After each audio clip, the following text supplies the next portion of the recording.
बच्चों इस लेक्चर में हम लोग सीखेंगे कि अगर हमने कैपेसिटर्स को पहले चार्ज किया सेल से और फिर डिस्कनेक्ट कर दिया, अब ये जो चार्ज्ड कैपेसिटर्स हैं अगर इनको हम लोग आपस में कनेक्ट करें तो इनका कॉमन पोटेंशियल कैसे निकलता है और फिर इन पे चार्जेस कैसे आते हैं फाइनली, और फिर इस प्रक्रिया में यानी इस रिकम्बिनेशन में एनर्जी का लॉस कैसे निकालते हैं।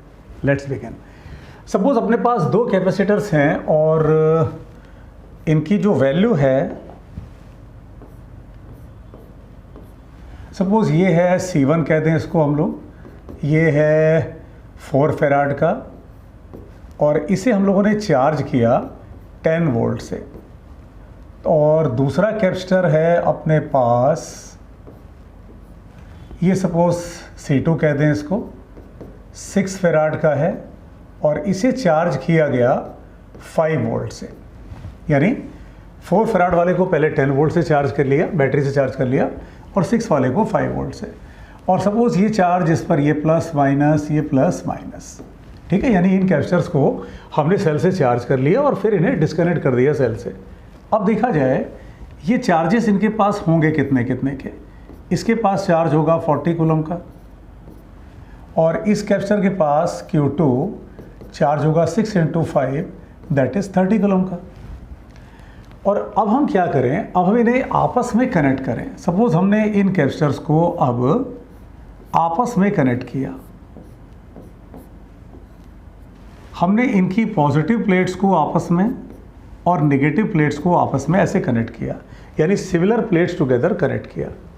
बच्चों एक बात ध्यान रखो, ये कम्बिनेशन हमेशा ही पैरेलल कम्बिनेशन की तरह बिहेव करेगा, क्योंकि इनमें प्लेट्स आपस में जुड़े हैं तो चार्जेस शेयर होंगे और तब तक होते रहेंगे जब तक कि ये कोई कॉमन पोटेंशियल V0 ना अचीव कर ले। कैसे निकालते हैं इस V0 को? नेट चार्ज देखिए कितने का है, 40 + 30। तो और कॉमन पोटेंशियल को आप डिफाइन कर लो Q1 + Q2 bye C1 + C2। अगर ये सिमिलर पोलैरिटीज़ के साथ लगे हुए हैं तो आप इसको डायरेक्टली ऐसे निकाल सकते हो। अगर अपोजिट पोलैरिटी से लगेंगे तो यह बीच में माइनस आ जाएगा, मतलब जिसे अपोजिट लगाया गया होगा उसे आप माइनस कर लोगे। फिलहाल इसकी बात करें तो ये 40 + 30, इसका मतलब 70 कूलम का नेट चार्ज है। नेट कैपेसिटेंस कितने का है, 6 + 4 10, इसका मतलब इसका कॉमन पोटेंशियल हो गया 7 volt.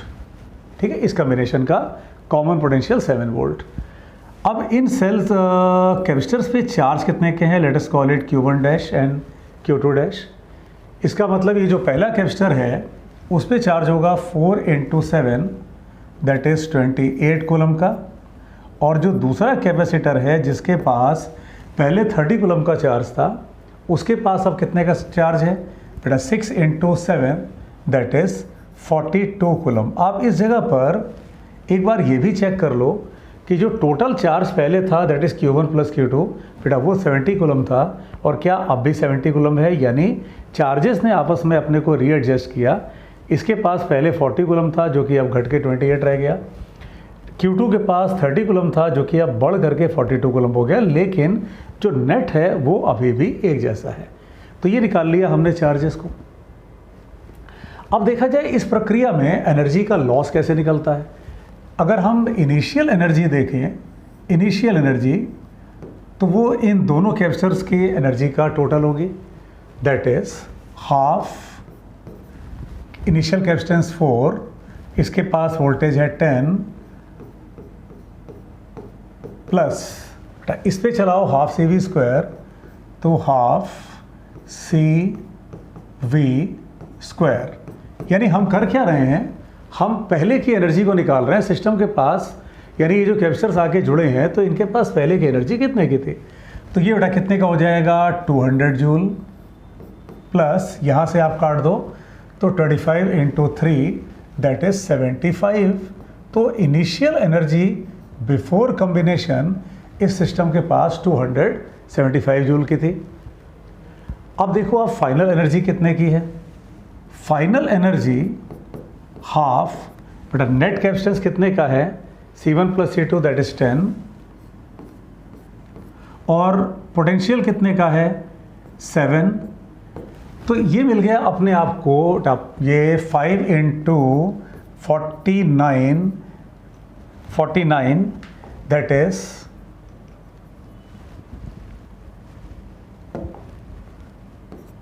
5 into 49,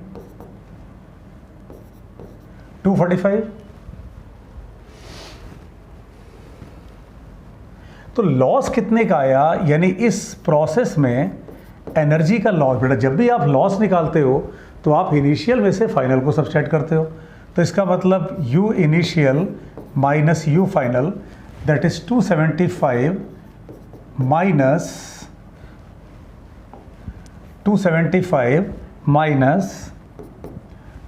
245, that is 30 joule. 30 joule energy इसमें लॉस हुई है। यानी बेटा पहले आप क्या करते हो, पहले कॉमन पोटेंशियल निकालते हो, फिर चार्जेस निकालते हो, फिर इनिशियल एनर्जी, फाइनल एनर्जी, और फिर इनिशियल माइनस फाइनल कर देते हो तो आपको लॉस मिल जाता है। इन केस इसमें अपोजिट पोलैरिटी से जोड़ा जाएगा तो बस अंतर यहाँ पर आ जाएगा। फॉर एग्जांपल अगर आपने इस कैपेसिटर को, पहले वाले कैपेसिटर को और दूसरे को आपने अपोजिट पोलैरिटी से जोड़ दिया, सपोज आपने ऐसे कुछ कॉम्बिनेशन चलाया है, इसका प्लस माइनस और इसके माइनस प्लस के साथ आपने ऐसे जोड़ा है, तो बस आप बाकी इधर वाले प्रोसेस सारे ऐसे ही लोगे। बस फ़र्क इतना आएगा कि जब आप कॉमन पोटेंशियल अब निकालोगे इस कंडीशन में, जब अनलाइक पोलैरिटीज जोड़ी जाएगी, तो जो बड़ा है उसमें से आप छोटे को घटाओगे, यानी 40 माइनस 30 बाय 10 जो नेट कैपेसिटेंस आएगा, तो वो आ जाएगा यहाँ से कितने का, 10 बाय 10, दैट इज़ 1 वोल्ट। ये आ जाएगा कॉमन पोटेंशियल। यानी इस कंडीशन में क्या होगा कि ये जो कैपेसिटर है C1 वाला, ये C2 को तब तक चार्ज देता रहेगा जब तक अपने जैसा ना बना ले। तो इस कंडीशन में जो चार्जेस आएंगे Q1 डैश, बेटा वो कितने का हो जाएगा, 4 कूलम का, और ये जो दूसरा है इस पे कितने का चार्ज आ जाएगा, 6 into 1, दैट इज़ 6 कूलम का। तो इस केस में एनर्जी का लॉस ज़्यादा होगा। आप बिल्कुल यही प्रोसेस फिर से ले सकते हो, तो आपको एनर्जी का लॉस इस कंडीशन में ज़्यादा मिलेगा। ये आ गया कॉमन पोटेंशियल, ये आ गया चार्जेस। तो अगर अब इस केस में फाइनल एनर्जी आप निकालो, तो इस केस में फाइनल एनर्जी बेटा कितने की आई, half C1 plus C2 that is 10, और कॉमन वोल्टेज है कितने का, 1, तो इसका मतलब फाइनल एनर्जी अपने पास 5 जूल की आई। तो इस कंडीशन में लॉस कितने का हुआ, इस कंडीशन में लॉस, इनिशियल एनर्जी तो वही है 275, तो 275 माइनस 5, यानी इस कंडीशन में 270 जूल का लॉस हो गया। ठीक है, तो अगर सिमिलर प्लेट जोड़ेंगे तो आप यहाँ प्लस ले लेना, अगर अलग अलग प्लेट जोड़ी जाएगी तो आप इसमें माइनस ले लेना। ठीक है, अब बच्चों इस कंसेप्ट पर आप प्रैक्टिस करो, आप क्वेश्चंस की प्रैक्टिस करो, क्योंकि फिजिक्स में जब आप खुद क्वेश्चन सॉल्व करते हो, जब आप खुद उस पर प्रैक्टिस करते हो, तभी आपका ये सब्जेक्ट स्ट्रांग होता है। बेटा इंपॉर्टेंट कंसेप्ट सीरीज नाम की एक प्लेलिस्ट है इस चैनल पर, उसमें इस तरह के कई कंसेप्चुअल वीडियोस पहले से लोड है, कई और उसमें लोड हो रहे हैं, तो आप उसको चेक कर लो, उसमें बहुत सारे कंसेप्ट्स आपको मिल जाएंगे। बेटा अपने फिजिक्स को और इम्प्रूव करने के लिए फिजिक्स मूनशॉट का ऐप डाउनलोड करो। उसमें आप कहीं भी पढ़ रहे हो, ऑल ओवर इंडिया आप कहीं पढ़ रहे हो, आप उस पर फ्री में टेस्ट दे सकते हो चैप्टर वाइज, और उसके बाद उसका डिटेल्ड सॉल्यूशन और कहाँ आपसे मिस्टेक हुई है, क्या है, ये आप देख सकते हो, टाइम मैनेजमेंट एक्सेट्रा चेक कर सकते हो। अगर आपका कोई चैप्टर, आप किसी चैप्टर को अपने कोचिंग से पहले करना चाहते हो, या आपका वो चैप्टर वीक है, what ever may be the reason, तो आप उस चैप्टर को परचेज़ कर सकते हो। चैप्टर वाइज कोर्सेज उसमें लोड हैं स्टोर सेक्शन में। फॉर एग्जांपल किसी का अगर कैपेसिटर वीक है, जैसे ये चैप्टर है, या उसकी कोचिंग में भी नहीं पढ़ाया गया है और वो अपने कोचिंग से आगे चलना चाहता है, तो वो उस कैपेसिटर चैप्टर को परचेज़ करे, और उसमें बिल्कुल डिटेल्ड सॉल्यूशन, पूरा चैप्टर है, पूरा बेसिक लेवल से लेकर के एडवांस लेवल तक आपको मिलेगा, विद असाइनमेंट, विद टेस्ट। तो आप बेटा उसको परचेज़ करके अपने उस चैप्टर को बहुत अच्छे से तैयार कर सकते हो। बहुत सारे चैप्टर उसमें ऑलरेडी लोड हैं, और कई चैप्टर्स उसमें और लोड हो रहे हैं। ठीक है, जैसे SHM, electrostats, work for energy, linear motion, vector, dimension, बहुत सारे चैप्टर, थर्मोडायनेमिक्स, उसमें ऑलरेडी लोड है, और कई चैप्टर उसमें अब लोड हो भी रहे हैं।